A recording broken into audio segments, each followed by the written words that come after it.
With this lecture, we move into a new moment in Roman history.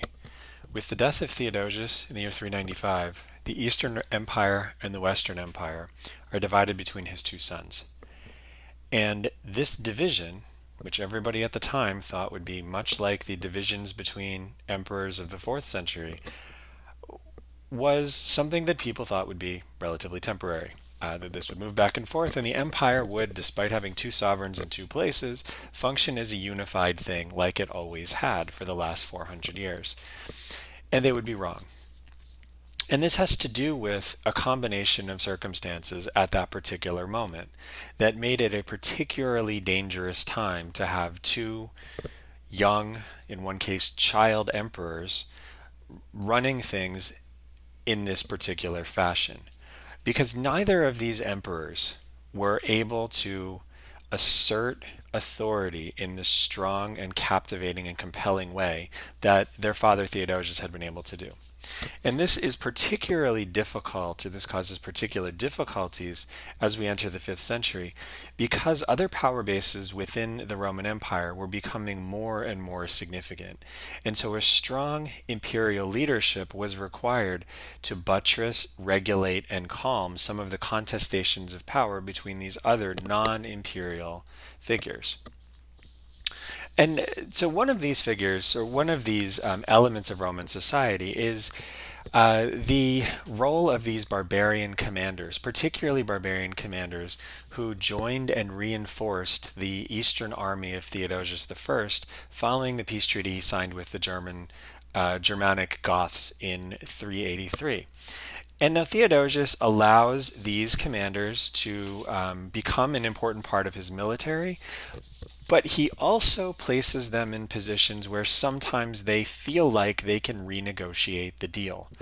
And one of the problems that he finds and that he creates is that occasionally when these Gothic soldiers in his military are forced to fight in ways that they don't feel are particularly fair, or where they are supposed to endure casualties that other more favored potentially elements of the army are not supposed to endure, this creates a challenge. It creates a problem.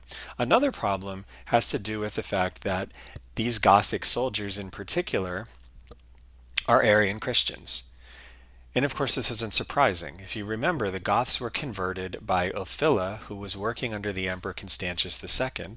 Constantius II was Arian. The missionaries that he sends out into these barbaric regions, they are also aligned with the Christology of the emperor, a moderate Arianism.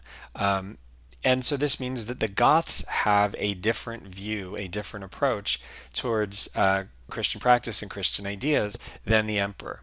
And the Theodosian dynasty and its policies, especially its domestic policies, was very strongly anti-Arian, very strongly pro-Nicene. But militarily, they had to rely very heavily upon Arian commanders and the Arian troops that served under them. And this led, as we'll see, to a set of tensions that are difficult to resolve, especially when Theodosius dies and the empire is left to child emperors.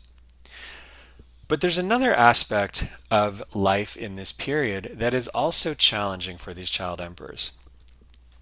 And this is because the bishops that they are dealing with are a new category, a new class, a new style of people. We talked, when we discussed the conversion of Constantine, we talked about how bishops like Eusebius were particularly eager to please the emperor. They were not looking to push him on his theological ideas or his religious policies because they were in many ways grateful to have persecution ended. But the bishops who are serving under Arcadius and Honorius, the two sons of Theodosius I, these are bishops who never knew persecution. These are bishops who were born potentially under the Emperor Constantius II, and they really understood only an empire that was a Christian empire and an empire that promoted Christianity. And so while the bishops under Constantine were understanding of the fact that Constantine needed to move slowly and he needed to not only promote Christianity, but also do the traditional things an emperor who was not Christian did in terms of supporting the cults in the city of Rome and across the empire, the bishops that came into power and were running the churches under Honorius and Arcadius did not share those beliefs.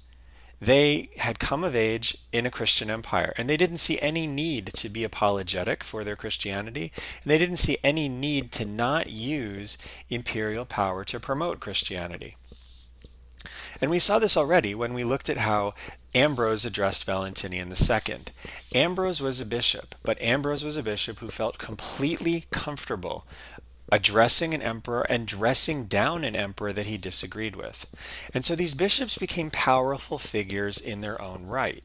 And with a weak emperor like Honorius or Arcadius, these bishops had a tremendous amount of potential authority, and they could cause a tremendous amount of problems if this is something they wanted to do. So today I want to look at a couple of these bishops. Ambrose, who is the Bishop of Milan, a city that for much of the last few years of the 4th century, the last quarter of the 4th century, was the de facto home of the imperial court, and John Chrysostom, who cuts his teeth in the city of Antioch in Syria, but becomes a bishop in Constantinople. And each of them had a different kind of background and a different type of appeal, but each of them was incredibly charismatic and incredibly forceful in the way that they confronted imperial authorities. So if we start with Ambrose, Ambrose is a descendant of a prominent government official, and he was himself a governor in Italy. He was of senatorial stock.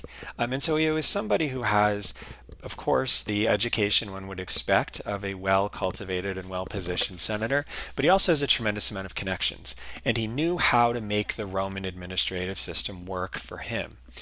And so much of his early career had been spent in the corridors of power of the empire, and he was selected as bishop by the people of Milan, the Catholics in Milan, with an eye towards co-opting his influence so he could improve the position of the Catholic Church in Milan, especially vis-a-vis the Arian bishops and the Arian congregations in Milan, that because there was a large military presence in and around Milan, these Arian Christian congregations were extremely powerful as well. But as a bishop, Ambrose had an incredibly powerful intellect and a really striking manner. So St. Augustine tells us about this. He tells us that Ambrose would sit in his study reading the Bible, and when he read, his eyes scanned the page and his heart explored the meaning, but his voice was silent and his tongue was still. And all could approach him freely, and it was not usual for visitors to even be announced, so that often when we came to see Ambrose, we found him reading like this in silence, for he never read aloud. And we would sit there quietly, for on the one hand, for no one had the nerve to disturb him when he was so engrossed in study. Now, it's important to understand the significance of what Augustine is describing here. In antiquity, people did not read silently. When they read something, they read out loud. And this is because even within the manuscripts, there was not punctuation, there were not word breaks. You would have to read aloud to understand what was actually being said. But also, things were written to be read aloud. And so they were written with a rhetorical sophistication that could only be appreciated by hearing and by speaking the words as they were written. What this meant was, in Augustine's view, and as Augustine articulates very clearly, people listened for the pleasurable sound of something that was composed. They didn't focus on the content, they focused on how it sounded when read. What Augustine is saying is Ambrose didn't pay attention to how things sounded.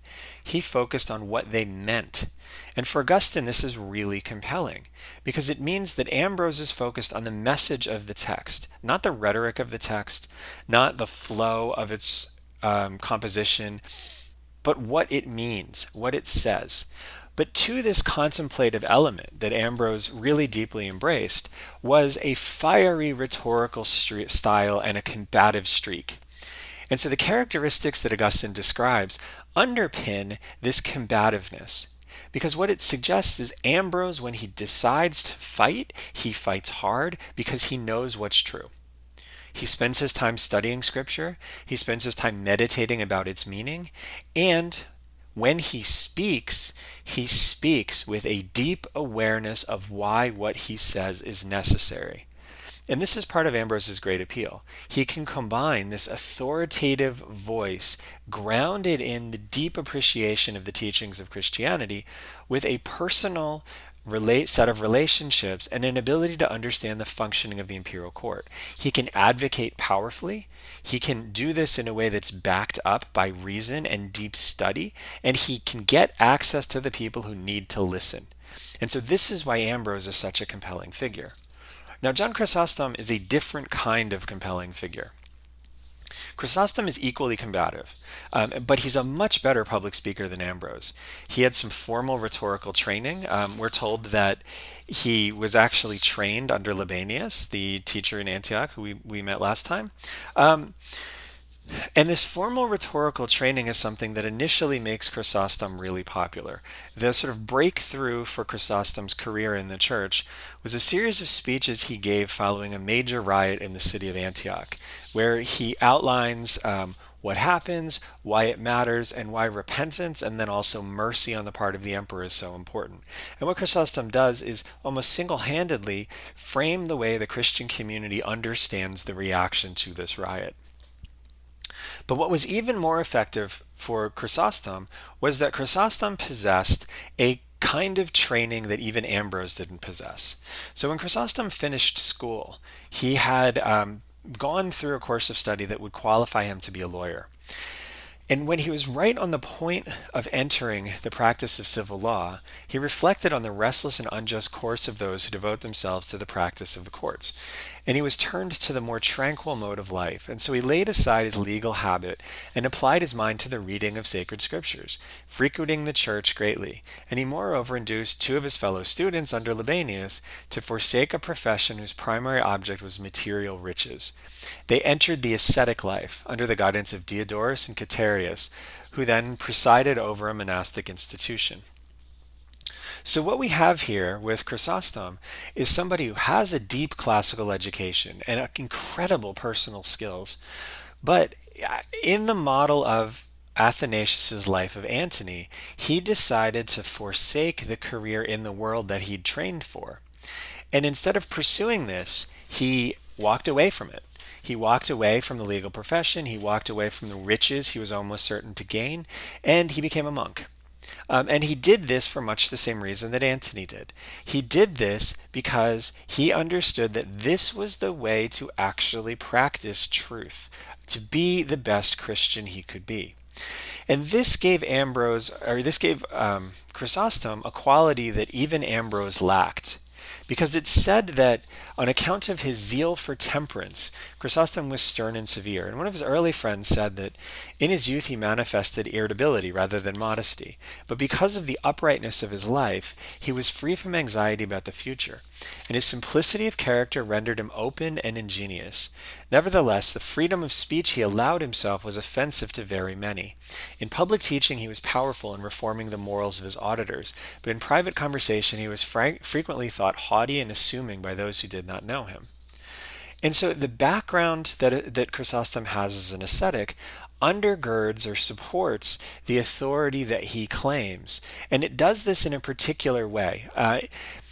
Ambrose's authority is supported by this silent reading and meditation. Chrysostom's authority is supported by the fact that Chrysostom cannot be seen as corruptible. He has no interest in the things of this world, and he's lived it.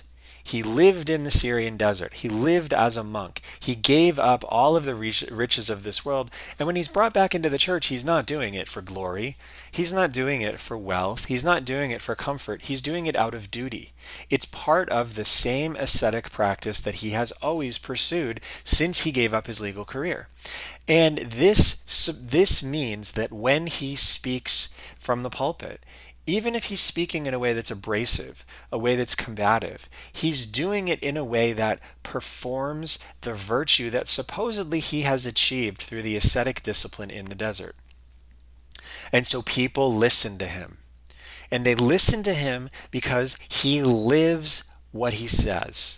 We're told, for example, that when Chrysostom is bishop in Constantinople, one of the things the bishop of Constantinople is expected to do is to have nice feasts and dinner parties for people. He's supposed to sort of run a social circle. And Chrysostom has basically, we're told, ruined his stomach by eating such coarse and terrible foods when he was living in the desert in Syria. And so he cannot actually have the dinner parties that he's supposed to have.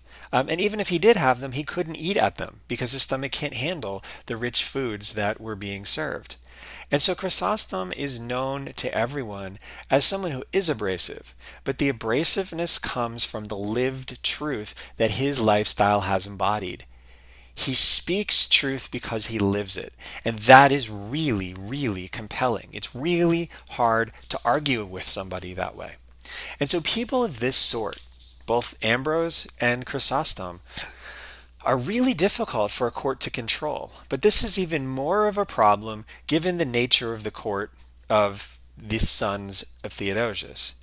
So when Theodosius dies, his son Arcadius and his other son Honorius are the reigning emperors in the east and the west, respectively. Arcadius reigns in Constantinople, Honorius reigns in Italy. And they're still basically young people when they come to power. And so the significance of this is that they had regents, Gothic generals, and people of the court who effectively controlled things for them. And the generals came to dictate the military policy of the kingdom, and they also had the potential to threaten the rule of government. But basically, these two emperors are so unimportant and so ineffectual that they're figureheads. And so what you see is both of them reign and die a natural death. But when this happens, many, many people who have served as the actual decision makers in the empire have cycled through the positions underneath them. Many of them, when they fall from power, die. And so the emperor is in many ways a figurehead. And he's allowed to remain alive because, in essence, his identity doesn't matter. He's too weak to matter. And so for the first time since the early 3rd century, we have emperors who fit into this kind of caretaker mold. These are emperors along the lines of like Alexander Severus, who got the reputation of being dominated by his mother. Well, these emperors are not dominated by their mother, they're dominated by courtiers around them. And also, for the first time since the early 3rd century, these were emperors who spent nearly all of their time at court and not on campaign with their armies. And this had an interesting effect on propaganda. Arcadius and Honorius can't really present themselves as victorious generals because they don't campaign. And so instead, they start to define their imperial authority largely in Christian religious terms. And so this is a coin that's issued by the Emperor Arcadius. And what you see is an image above his portrait of the hand of God holding a crown over him. This is a very important, powerful piece of propaganda, because this is a way of saying that the legitimacy of the emperor comes not from the actual achievements that he has in governing, from the battles that he's fought or the victories that he's won. It doesn't even consist of the restoring of provinces that he has achieved. This is an idea that the power of Arcadius and the power of an emperor like Arcadius comes from God. It comes directly from, and it is supported by, God himself. And a similar thing occurs in the West. This is a coin that is issued in the city of Cyzicus in what's now Turkey. But in the West, Ambrose, when he gave a funeral oration for Theodosius, he spoke extensively about Theodosius's piety and how Honorius, who was 10 years old at that time, had shown similar piety, and it was God's will that the people remain loyal to Honorius because Honorius was the legitimate sovereign chosen by God. So Honorius, Arcadius, and Arcadius' son Theodosius II are called by German historians Kinderkaisers, or child emperors, because of their age and relative inexperience. And the people around them who contested to get the emperor's ear and to use their access to the emperor to determine policy were frequently contesting with each other. And so, as a result, a powerful and often poisonous court culture develops around these emperors. And they're dominated by courtiers and civil servants, people like the eunuch Eutropius, who was the master of the imperial bedchamber under Arcadius. And at times, imperial wives or female relatives would exercise a great deal of influence because they were also people with great access to the emperor. But access became something that was key. These emperors were not making decisions on their own, and they didn't really even have the capacity to decide whether the people they were hearing things from were credible witnesses giving them honest advice. And so if you look at this environment, you might imagine in the 3rd century when these things were happening, the Senate had a great deal of influence, pushing and pulling against these emperors. But this isn't actually what's happening at this moment. The child emperors of the early 3rd century, people like Alexander Severus, worked closely with the Senate. The Senate didn't always respect them, but the Senate did have ways to interact with these emperors and their mothers and others around them to try to influence policy. But the 5th century Senate is a different kind of thing. First of all, there are 2 senates. There's a Senate in Constantinople, and there's a Senate in the city of Rome. But in the city of Rome, under Honorius, Honorius doesn't live in Rome. He very rarely goes to Rome. He doesn't interact with this Senate very much. And so this is a document that comes from 439. We're after the reign of Honorius and after the reign of Arcadius, but it gives you a sense of what Senate meetings are like at this time. Now, the Theodosian Code is a law code that is a joint law code that is, in theory, issued together by the 2 emperors of the West and the East. In practice, though, the document was really more or less prepared in Constantinople. And so when you look at this document, what you see is a indication of the acceptance of the Theodosian Code by the Senate in Rome. And the document lays out this event. The people presenting the document show up and they're greeted this way. The most noble and illustrious Anicius Achilles Glabrio Faustus, 3 times ex-prefect of the city, praetorian prefect and consul ordinary, says, likewise it shall be an object of my care to arrange for this also, that another copy of the code shall be transcribed and dispatched with like devotion to the province of Africa. And the assembly then shouted, Hail Faustus, and they repeated this 16 times. A second term in the consulship for you, and they repeated this 15 times. To a man of all virtues, and they repeated this 10 times. Now, if you look at what actually happened here, Faustus, the ex-prefect of the city, said that he's going to arrange for a copy of the document presented to the Roman Senate to be copied and sent to Africa. What he has arranged to do is to have the document given to a group of copyists who will then make a new copy and it will be sent to Africa. He is in essence photocopying something and FedExing it. For this, the Roman Senate hails him 16 times, 15 times asks him to take a second consulship, and 10 times praises his virtue. And so it's important, I think, to think about what the Senate is actually about at this point. It's about interacting with power. It's about being seen as powerful. It's about being present when decisions are made. But these are not people who are doing what Cicero did 480 years before.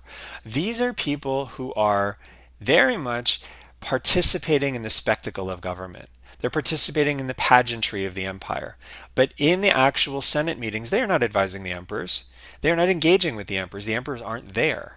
So the Senate is performing an important function, but it's not performing an important function that directs policy or shapes policy.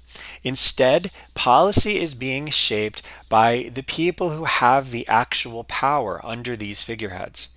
People in the church, people in the military, and people in the imperial palace. And this is not a recipe for stable, unproblematic government, because there are a series of tensions between these groups. First, there's a sort of social tension because of the nature of the military.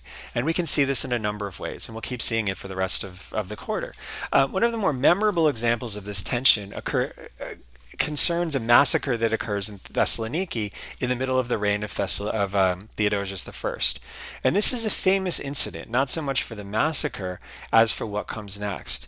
Now, the massacre is touched off when a Germanic commander named Buthericus, who commands the troops stationed in Thessaloniki, is insulted by a famous charioteer. So this is how the story plays out. When Bitharicus was general of the troops in Illyria, a charioteer saw him shamefully exposed at a tavern and attempted an outrage, and he was apprehended and put in custody. And sometimes afterwards, some magnificent races were to be held at the hippodrome, and the populace of Thessaloniki demanded the release of the prisoner, considering him necessary for the celebration of the contest. But as their request was not attended to, they rose up in sedition and killed Bitharicus. And on account of this deed, the wrath of the emperor was excited immediately, and he commanded that a certain number of the citizens should be put to death. And the city was then filled with the blood of many unjustly shed, for strangers, who had only just arrived there on their journey to other towns, were sacrificed along with the others. Now, if we look at this event, we can see the tension that comes about from ruling in these sorts of conditions. Bitharicus is a general, and Theodosius needs his loyalty because Bitharicus has the loyalty of his troops, and Theodosius needs those troops. And so when Bitharicus, when something is done to embarrass Bitharicus, and here the attempted outrage, we have to understand that this is actually some form of a kind of bordering on like improper sexual conduct or contact, an unwanted sexual contact. And so the charioteer goes and he does something basically sexual to Bitharicus that Bitharicus doesn't want or appreciate. The charioteer is then arrested because you don't try to, sexually assault a general. And when the charioteer is arrested, the people in Thessaloniki are more concerned about the charioteer, who is seen as, more one of them, and they're more concerned about him than Bitharicus, who is seen as an outsider, who's seen as a barbarian, who's seen as somebody who doesn't deserve the same kind of respect as this charioteer. And so when the people demand the release of the charioteer and it doesn't happen, they then kill Bitharicus. And Theodosius has to respond. He has to respond because he needs the army. And the army will rebel if the killing of their commander is something that the emperor tolerates, even if the killing of the commander is something that a lot of the emperor's citizens actually support. And so Theodosius has to respond violently. He could do nothing less without losing the support of the emperor. And so Theodosius decides to do what is politically necessary.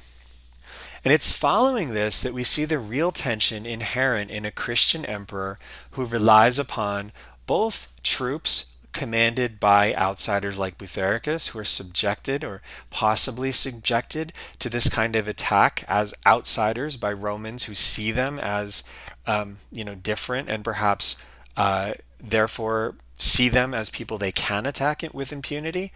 And so Theodosius depends on generals like this, but he also depends on bishops. And so when Theodosius comes into northern Italy after the defeat of Eugenius in 394, the emperor goes to Milan. And he goes towards the church to pray within his walls. And as he drew near the gates of the church, he was met by Ambrose, the bishop of the city, who took hold of him by his purple robe and said to him in the presence of the entire multitude, "Stand back, a man defiled by sin and with his hands covered in blood unjustly shed is not worthy, without repentance, to enter within these sacred precincts or partake of the holy mysteries." And the emperor, struck with admiration at the boldness of the bishop, began to reflect on his own conduct and with much contrition retraced his steps and did penance. Now, a couple of things need to be understood here. First, Theodosius has just won a civil war and has just taken control of Italy. And so he's in a position where he needs to build relationships with important people in Italy. And Ambrose, for the better part of the last 15 years, has been an important person in Italy.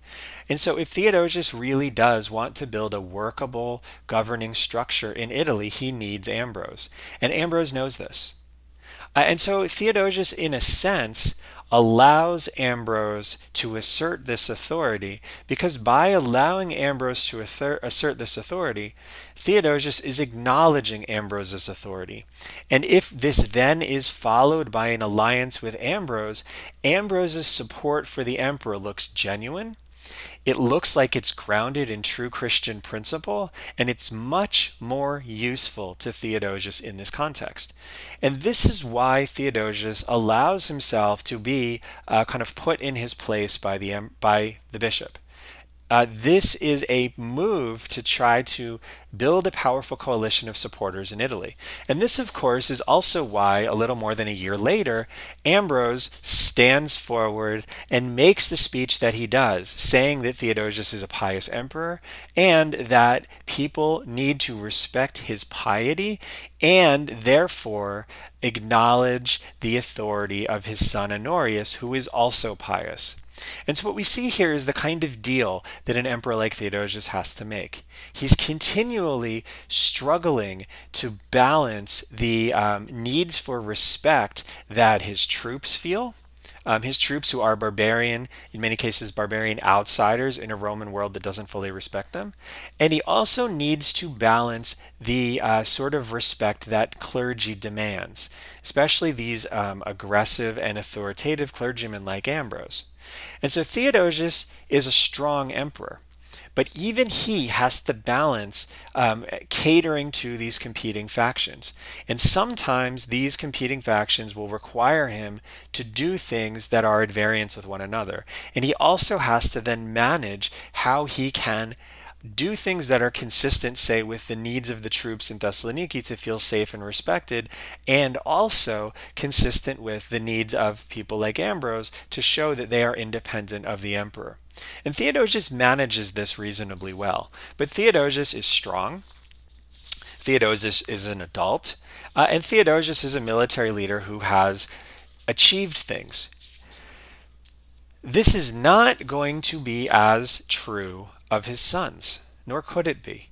And so they have to do this same balancing act, but they can't do it. They are not as capable as their father, and they don't have as much background to make people kind of fall in line. And so it's much harder. Now, John Chrysostom allows us to move a little bit forward in time. And with John Chrysostom, we see another instance where a bishop mixes things up with other centers of power. Now, John's career as a bishop in Constantinople is one in which he had a number of run-ins with the imperial court, as well as other prominent bishops, and eventually a run-in with the empress herself that gets him exiled from the city. But the particular case that I want to focus on is a case involving a man named Eutropius, the eunuch who ultimately becomes, for a time, the main figurehead behind the Emperor Arcadius, the person who actually makes decisions in Constantinople that really matter, and he makes these in the name of Arcadius. But eventually, because of court intrigue, he falls. And when he falls, he's forced to take refuge in the church in Constantinople. So here's an image of Chrysostom. Now, Chrysostom, the events involving Eutropius's request for sanctuary in the church in Constantinople are like this. Socrates Scholasticus, who was in Constantinople a little bit after this, describes the events like this. He says, Eutropius was the chief eunuch of the imperial bedchamber, and the first of all eunuchs who was admitted to the dignity of the consulship. And he, desiring to inflict vengeance on certain people who had taken refuge in the churches, induced the emperor to make a law excluding people from the privilege of sanctuary, and authorizing the seizure of those who had sought shelter in sacred edifices. And so this is the source of John's conflict with Eutropius. Chrysostom, as the chief bishop in the city of Constantinople, believed that the church should be a place where people who are fleeing punishment can seek sanctuary. They can be protected. So basically what Chrysostom is working off of is a long principle in the Mediterranean that says that someone who seeks the protection of the gods in a temple or someone who seeks the protection of the Christian God in a church should be protected. Imperial authorities cannot drag someone out of a church and have them killed. And Eutropius doesn't like this, and so he issues a law, or he has the emperor issue a law saying that this is no longer allowed. People who seek sanctuary in the church should be dragged out and they should be punished, just like if they're in their own house. But Socrates says, the author of this law was punished for it almost immediately, for scarcely had the law been issued before Eutropius himself, having incurred the displeasure of the emperor, fled for protection to the church. And Chrysostom, therefore, while Eutropius lay trembling with fear under the altar table, mounted the pulpit from which he was accustomed to address the people in order to be the more distinctly heard. And he uttered an invective against Eutropius, whether he seemed to create greater displeasure in some, he not only, or because of this, he seemed to create greater displeasure in some, as he not only denied compassion to the unfortunate, but he added insult to cruelty. And so Eutropius, who issues this law saying people should be dragged out of churches, or who has the emperor issue this law saying people should be dragged out of churches and punished, himself, after he falls from power, flees to the church and tries to get sanctuary there.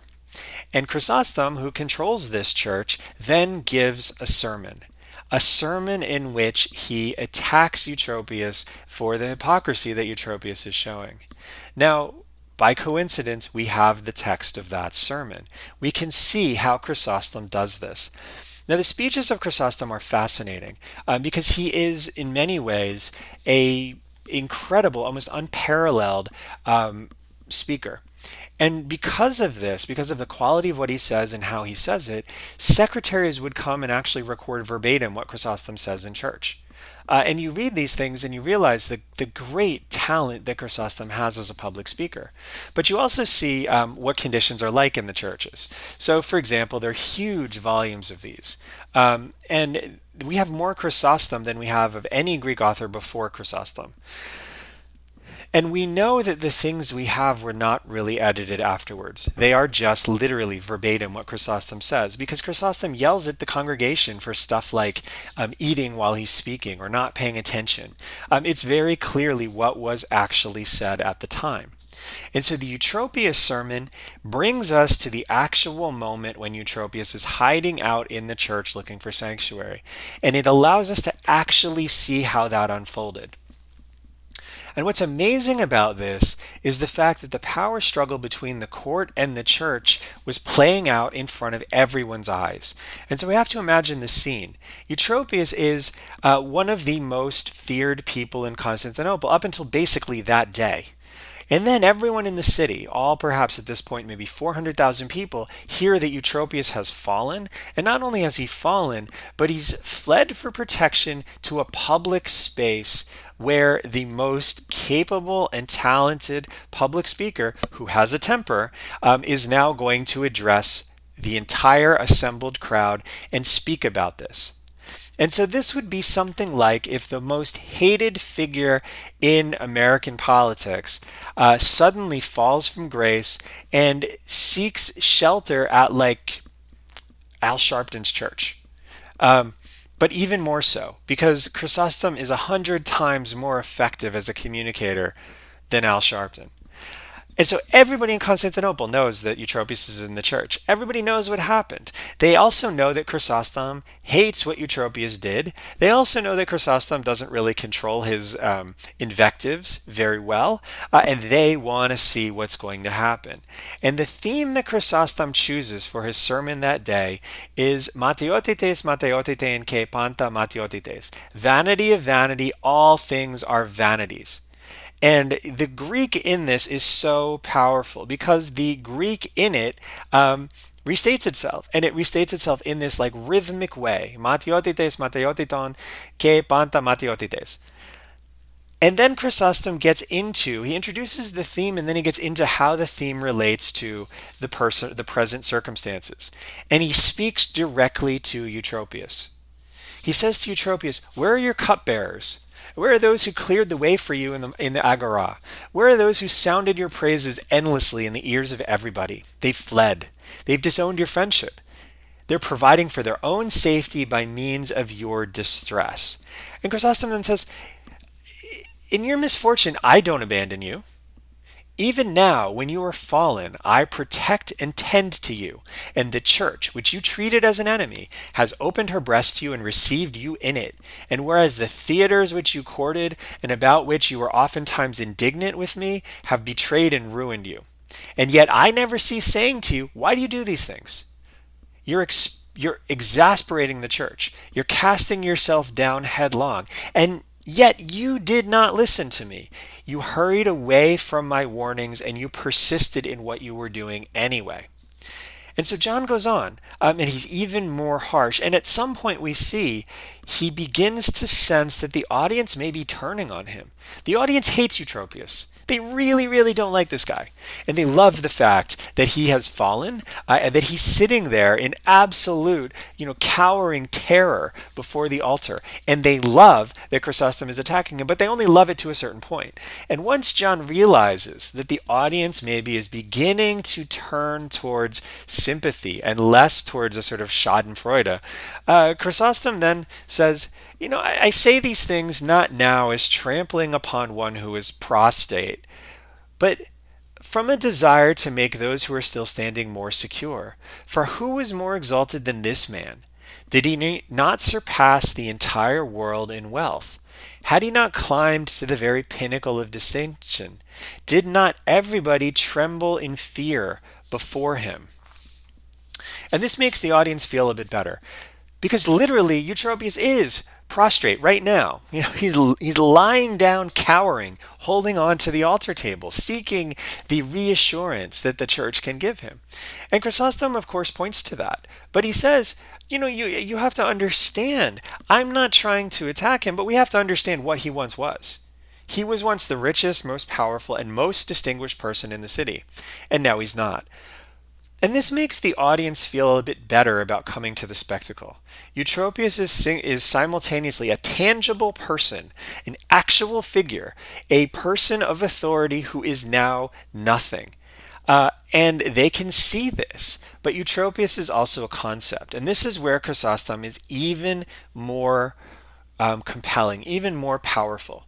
Because Eutropius had been hiding in the church, holding on to the altar. And the gallery, we're told, was actually closed off by a curtain. But in the course of his oration, Chrysostom pulls back the curtain to show Eutropius in his miserable state. And this seems to actually be the moment when it occurs.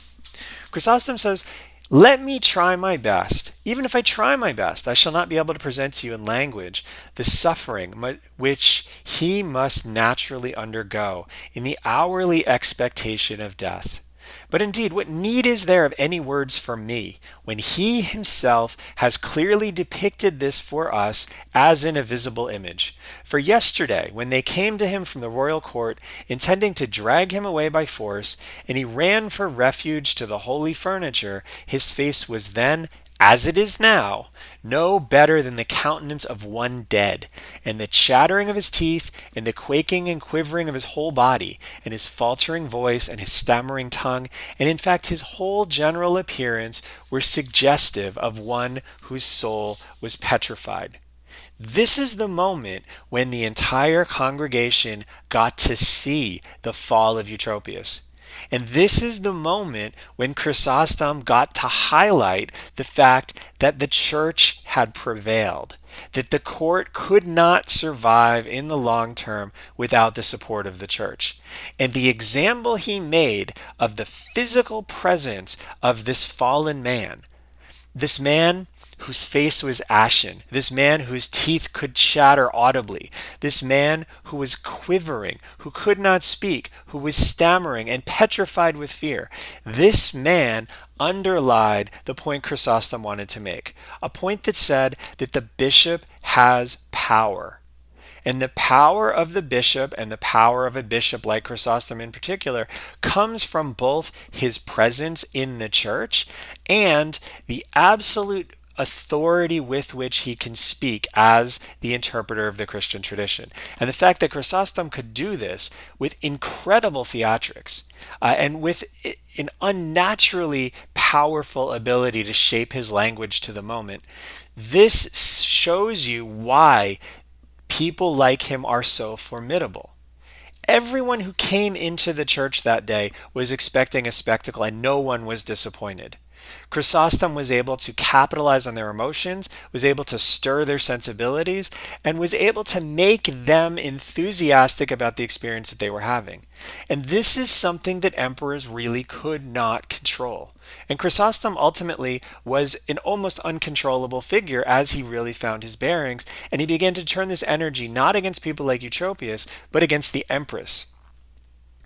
And so what we see here is what happens in this kind of vacuum where weak emperors depend on all sorts of other entities from the military, from the court, and from the church to support themselves. If they are weak emperors, they do not have the capacity to rein these people in. And when these people fight amongst themselves, it can be really, really damaging. Strong imperial leadership is still necessary. And the sons of Theodosius are not capable of providing that. And in our next lecture, we will see the consequences of this, which are indeed incredibly profound as the 5th century progresses.